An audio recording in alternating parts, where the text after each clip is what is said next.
What's happening, party people? It's your boy, Crazy Crack House. Back at you with another cop. Today, we're going to go over the Air Jordan 14 Ferrari.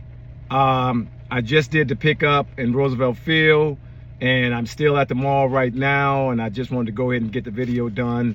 At the end of the day, this shoe did numbers today. It flew off the shelf. It did what everybody said it would do. I think there will be some restocks from maybe this week coming up, or maybe even today there may be some. But they're going to be slim pickings. There's going to be the people who really canceled the shoe or didn't want the shoe. I'm going to go over the shoe, and I'm going to give you my real honest opinion on the shoe. But in my best opinion, I rate this shoe an 8, and I think it's a superb shoe, and let's talk about it.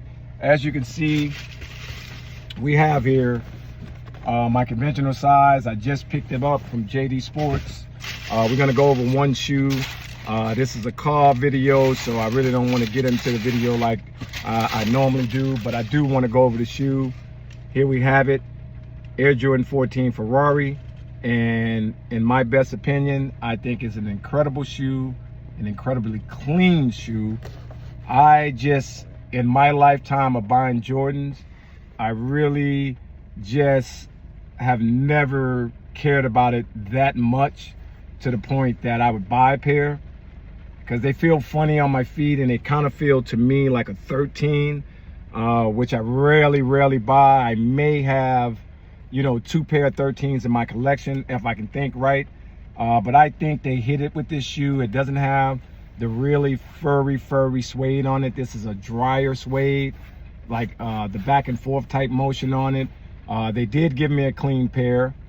This part of the 14 here is something that I really don't like, and this part right here really mimics the seat belt in the Ferrari across the top here, and that's what that was made for. If you can see the inner, you know, you have a jump man on the inside, that's one on the back, that's 2, 1 on the side, and then you got 1 on the toe. So the jump man appears on this shoe 4 times.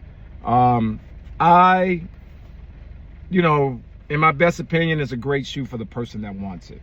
And there are a lot of OGs out there that love 14s, and, you know, they'll die by them. It's guys that got every 14 in their collection. You know what I mean? And those are the guys who bought the shoe today.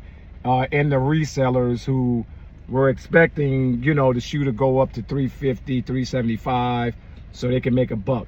I'm never into knocking the next man for resale or, you know, how they get your money. However you get your money, you keep getting it. But when you really think about the shoe itself, it is a very clean shoe. As you can see, let me try to get it in the camera for you there. The red is a lot lighter than the original version.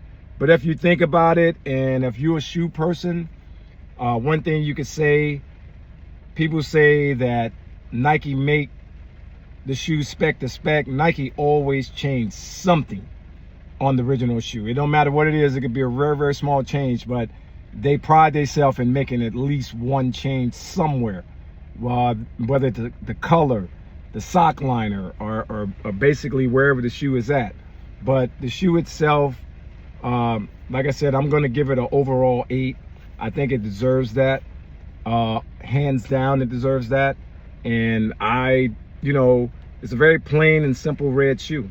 I did not go for the red 6s, and that's another number that I'm not a big fan of. But these really remind me of 13s, and I'm not a big fan of 13s, but I do own like maybe 2 or 3 pair. But at the end of the day, you have to buy what fits you. You know, you don't follow the crowd. Oh, it's a hot shoe, that's why I'm buying it. Buy because you really like it, and when you put them on your feet and you look down, you're pleased with how they look on your foot. And that's the only way I buy shoes. I buy shoes only for the quality of what they look like when I put them on. And there's no other objection to that. But at the end of the day, you have to buy what you like, you have to buy what you want, and you have to buy what fits you. And with me, I don't think these shoes are for me. But when you really look at it, I think the QC on this shoe, and I want you to look at the QC on it, I think the QC is great. You know, there's absolutely no glue spillage on this shoe, which makes it very great. But at the end of the day, buy what you want. You know, don't listen to the crowd, and you'll be happy with every shoe you buy. Love the ones that love you. Stay in your lane. You'll always be safe. Peace.